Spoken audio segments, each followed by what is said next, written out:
on Isn't him. that funny though? I've done it. Isn't that funny how we go through them circumstances and God is able to bring so much glory out of it and transform your life? Yes. But I wanted to ask you thank God that. for him forgiving. I wanted to ask you, or I wanted you to speak a little bit how forgiveness is so important. And people don't realize that, I claim and I declare that you can only go up and God can only elevate you once you're able to let go of the baggage from where you're at. So I believe that in order for you to progress, you have to be able to let go of the hurt, the pains, and where you're at. And forgiveness is not necessarily for them. Some of them don't even care that they hurt you. Forgiveness is for you. So I want to ask you, in what ways were you able to heal and get better self-esteem just by you choosing to forgive not just him, but your father, your mother, your other people in your life who hurt you in general? How did forgiveness play a role in your development as self-esteem? How did forgiveness play a role in my development and self-esteem? The day I had the stroke. And let's get into that because her stroke changed her life. I mean, she couldn't speak, she couldn't walk. She had to rely on her children who were younger. How old was Imani at that time? Imani was like about, I don't know, about 10 or 8. Maybe around there. 8 or 9. She had to rely on her oldest, which was only about 8. She wasn't even a teenager yet, to help her get back into walking and talking. So how humbling is that? So take us through the stroke process and what happened and how did that affect your body?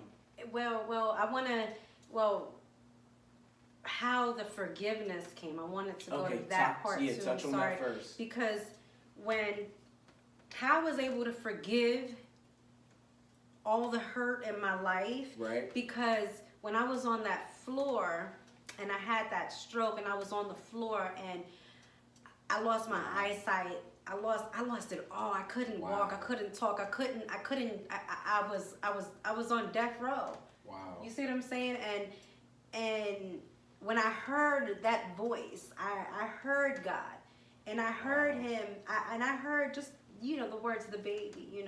As simple as just the baby, which gave me this power within me to get up, to drag my body across the floor and bang for help. When you say the baby, what do you mean the baby? You heard what? No. So when I had the stroke, everything was good. Like I woke up that morning and I felt dizzy and I had to go to the bathroom and I went to the bathroom and then I said I don't feel right. So I sat on the couch, and when I sat on the couch, I just knew I had to go to the mirror. I just knew my spirit was just saying go to the mirror, and I went to the mirror, and when I looked in the mirror, my face started to transform. My whole face went to the side, and then my eyes, my vision went. And my vision went, and then all of a sudden, I just remember my baby. So I knew something was happening, so I went to the room. But anyway, I went to the room, and I collapsed before I can grab her. And I just remember laying there, and I just remember saying, nobody's gonna find me. And I tried to yell for help, but I lost my voice. I lost my eyesight. All at one time. All at one time. I was done on the floor, but my baby, who's 3 weeks old, she was on the bed. But I just remember I was laying on the floor and I heard this still small voice. Nothing, Maddie, get up. You know what I mean? Nothing like get up. No, it was like God speaks. Because at that time I didn't really know God. So if God would have been like, it's me, God, get up, I'd be like, what? You know what I mean? So what's gonna get me up is my baby. Okay, so I heard the baby. Cry of the baby. The baby. And I was like, that my whole, I remember I lost everything, but I heard the baby, and it was so still. And then I was like, and then all of a sudden, I just remember this power inside of me.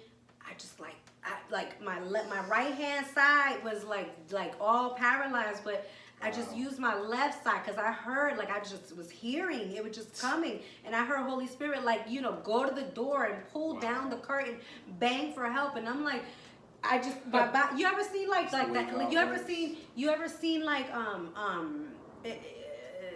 Night of the Living Dead, people dead zombies on the it's crazy. I gotta make that. I know what you mean. But it's they're trying. I was literally on the floor, dragging my body on the floor like this, and I was like, were you able to get to the phone? Yeah, no. I banged on the door, and my neighbor was downstairs. He came and helped me, and so anyway. So to make a long story short, I was on the floor, and Right. I just remember, man, God could have left me there. He could have left me there. You could have died. I could have died there, but Wow. you know what? But because of the love of God, it's because, you know what? I cursed his name. I hated him. I felt abandoned. I felt rejected. I felt unloved, and I cursed his name. But that moment, and I turned my back on him. I thought he left me for dead. I thought that it was over. But when I was on that floor, he was just like, it was like you could just hear, you know what I mean? It's like, he said, I never leave you nor forsake you. You know what?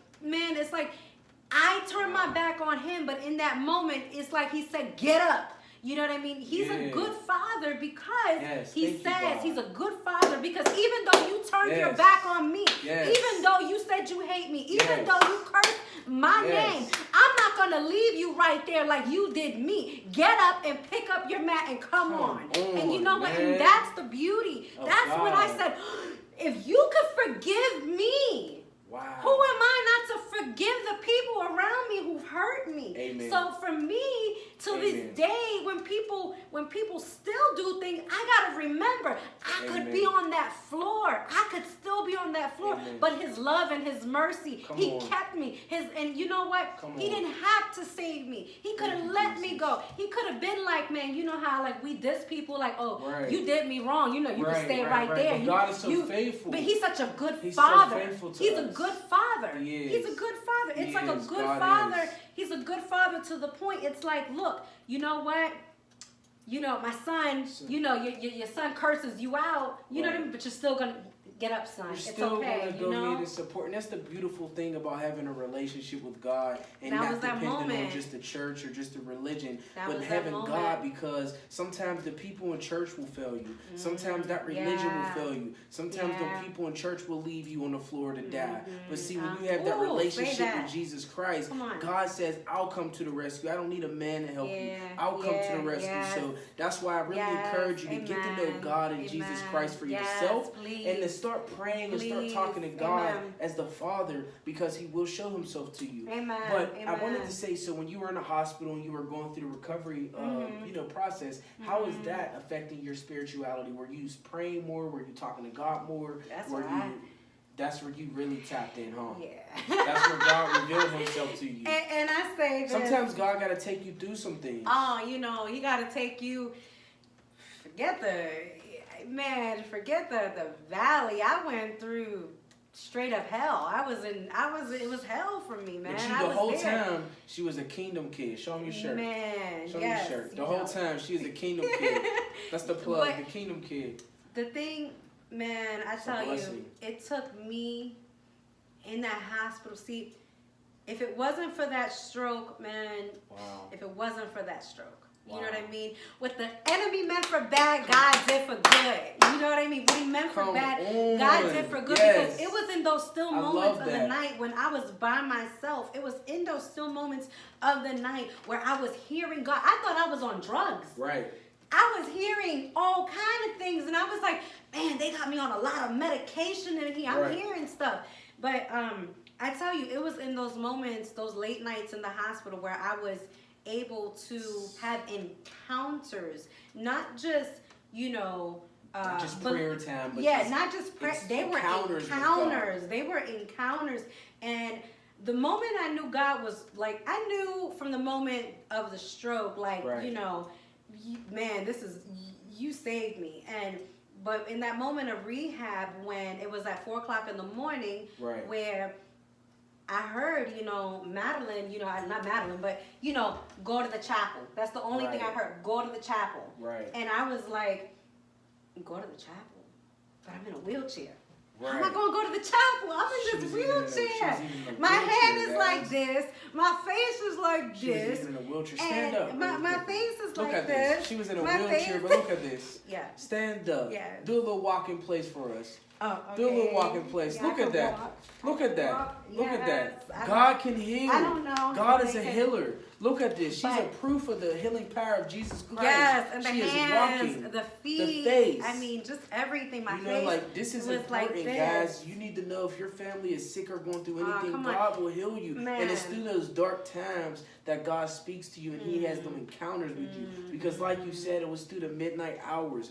It's when you think that everything is going wrong. That's when God really shows up in your life. So don't abandon God in your darkest moments. right. Draw closer to Him. Amen, amen, amen. And you know, He prepares you. You know, when I think about it, when I think about everything I've been through, I think about growing up in the hood, Right. you know, losing my parents to AIDS. Right. I think about the molestations. I think about not molestations, but molestation. But then I think about, you know what I mean, the failed relationship. I want to talk, and I don't mean to cut you off. I'm sorry, Mhm. guys. I wanted to touch on that Yeah. molestation. How would you say that it affected you? You know what? How would you To say be it honest with affected you, and this is the beauty about God. Okay. Some things He'll erase from your memory. Wow. Some things He will not let you Wow. remember. Some things Wow. I don't know how. I have no idea. But I remember.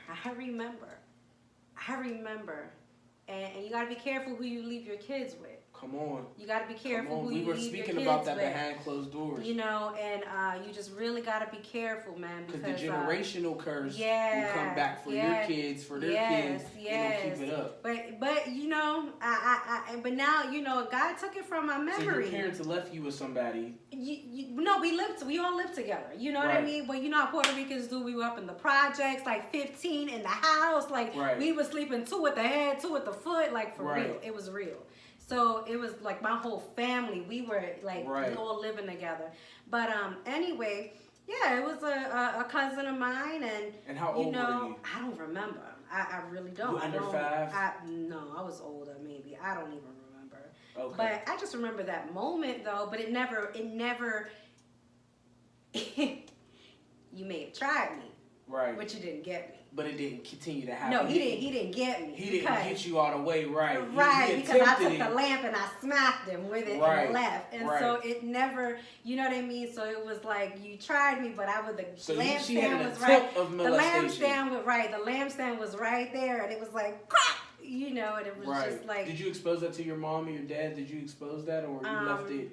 You chucked it up for one of your older cousins trying to mess with you, and you. I don't remember I think that I never got a chance to tell my mother because she was sick. I think that it was one thing after the other, so it never. Things, it was the whirlwind of it all. It was just so many things going on that I never had a chance to explain to her what was happening. So. And God took that away from me. He didn't allow me to dwell on it. Which is a blessing. Because a lot of people go and they are molested for ages or from their parents or for years that they get molested. So that was a blessing that you were able to defend yourself in that situation. But I want to ask you, what is like as far as like relationships and dating? Because she's a beautiful woman and I'm sure she has no problem with dating. But what type of advice would you give young women today looking for a young man? Because I'm noticing a lot of men settle with different, women who are not equally yoked, but also a lot of women are easily entrapped and almost okay with lowering their standards for a guy just to feel like they're in a relationship. So what are some things you would encourage some ladies to say, love yourself, choose yourself first? Yeah, of course. Find out who you are first in God. I wish I would have known that. I wish I would have known who I was. I didn't know who I was, so I settled and with that spirit of lust, I guess, and I was just, I just wanted, because I didn't have that attention growing up. I looked for that attention in a relationship, and it brought me into the wrong relationships where I was sitting there basically just, I'll do anything for you. You want to eat? I'll cook for you. You wanted this? I'm going to do this for you. Because I wanted so much love. I wanted the love. I wanted the attention. But all it did was bring me rejection and hurt and pain, and it hurt me. And, oh, you cheat on me? Oh, it's okay. We can get over this. You know what I mean? Like, and that was my thought mind, and it was just like, we're gonna work it out. We're gonna be okay. I forgive you. I was very naive, very gullible, very you know? Let me ask you this. What are some characteristics that you would tell a young lady to look out for in a good man? Like, how would they know that they found a good man? How would they know they found a good man? He leads you to God. But not only that, how would you know if you find a good man? Man, you just gotta, somebody you could pray with, somebody you can worship with, somebody who's gonna love God more than they love you. Come on. You know, and just truly, man, somebody who's just rooted and grounded to go higher in God and really just wants to they're not worried about you know, what you can do for them is what you guys can do for God together. Wow. So it's really, it's not even looking for a relationship. It's like looking for a teammate. Let's go. And it's just doing, it's not even doing life together. It's doing purpose. It's not doing life together. It's doing purpose together. Wow. That is the part that you have to stay focused on. You know what I mean? Just doing purpose together. And so, So did you, I want to get back, we're jumping around a little bit just because there's so much, everybody. because she likes to jump, I like to jump, you know what I mean, y'all family jump with us. But I wanted to say about the stroke thing, I know that, you know, it was hard having your daughter help you get out of that, but how long was that process from full-blown stroke to full-blown recovery? If you can what I had was a brainstem stroke. It's the worst stroke you can have. It's the one that kills you. It's the worst stroke. It stops your breathing. It cuts the airflow off your brain. I wasn't supposed to be here. I was they gave me a medication. It was like a 50-50 chance I could bleed in my brain to death. And so that is crazy. Yeah. So it's just, man. It took me about, I want to say, it took me about a good 7 months, believe it or not. 7, so almost from a a brain. But listen to this. Okay. There are people who had lesser severe strokes and they never recovered. I had the worst stroke and recovered in the shortest amount of time. And survives. How did that affect your kids while you were going through it? Did it make your relationship with them a lot stronger, or would you say that it made them appreciate you more, or how would you say that it affected your relationship with my kids? With your kids, did it strengthen it? Did it make them fearful of? No. It strengthened it. It was I think that what it I know Imani. Right. Yeah. It really my oldest had to grow up really quick. I bet, because she had to grow up really quick.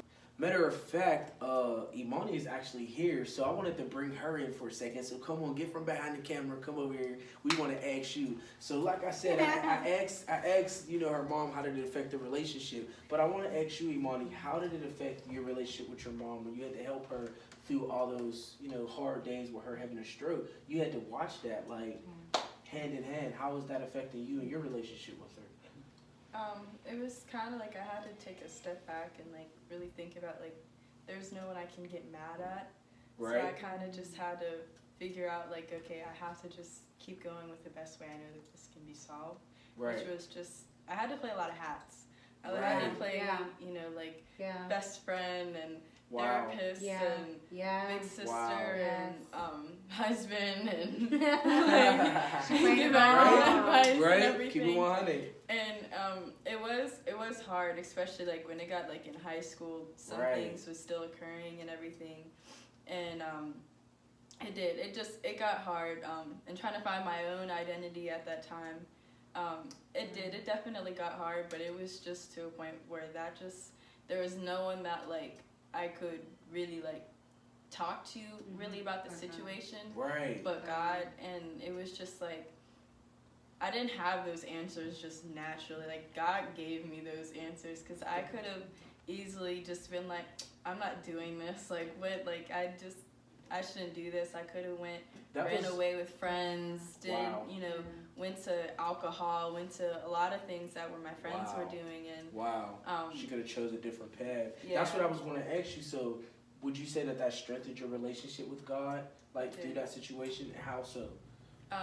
It did, because it was just like, it was where like I was trying to seek comfort, but there was nowhere that can give me, there was nothing that was going to understand what I was going through, nothing that, you know, he just spoke to me in many, through many people. Like, it was to the point where like, I can, like, catch his humor, I can catch him just talking to me, I can like a relationship. It builds your relationship. Yeah, and it was just like, it was that one-on-one where it was just like, nobody can tell me that he's not real, nobody can tell me, because nobody can tell me how I got through everything without him. It was just like, you know. And how old are you? I'm 19. You're 19, and when's your birthday? August 10th. So she's 19, she'll be 20 years old this year, and she's already had the pleasure of knowing God in a relationship. And like she said, no matter what she was going through, she couldn't find God through drugs, through men, through drinking, through anything, through school, through money. Like, she's beautiful. She could have had whoever she wanted, done whatever she wanted to do, but it was only through her relationship with God that she was able to find that peace and that comfort. So if you're on a quest of searching for happiness or searching for a fulfillment, take Imani's advice. Even if you're my age, in my 20s, or you're a teenager, or whatever, take our advice and follow what we're trying to tell you. The only happiness that you're going to get is by seeking the face of God. Yes. But I wanted to thank you, Imani, for stopping in real quick. She just wanted to come and give her testimony. But I wanted to thank you real quick. But I'm going to ask your mom some stuff. But thank you. And we're going to have our own interview. So stay tuned, because I'm bringing Imani up, question her down about her life life and get her in there. So I'm going to get you in there. So be prepared. Thank you. Okay.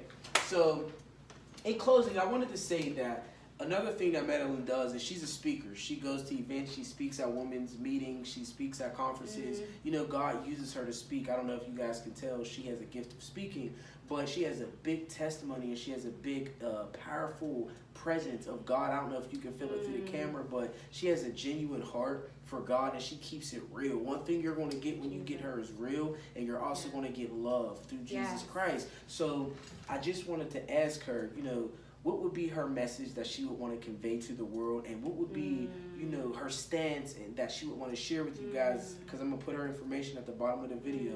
So if you're interested in bringing her out to your church or to your location, or even whatever type of meeting, it doesn't have to be a church, it could be a school or whatever it is, just somebody with, it could be a STD or HIV awareness, you know, event.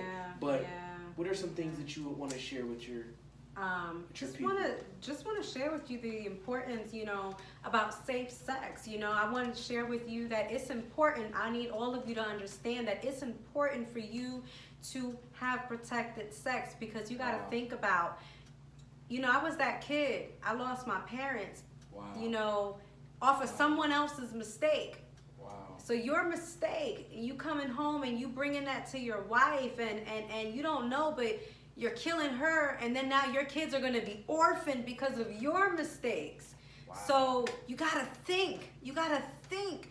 And so I just encourage you to just please, man, please just protect yourself, because it's not fun when you got to bury the one you love. It's not fun. It's not fun, you know, and so AIDS is real, man, and it'll take you out. And I just encourage you to just have just think, man, because you know, somebody, look at everything I went through, man.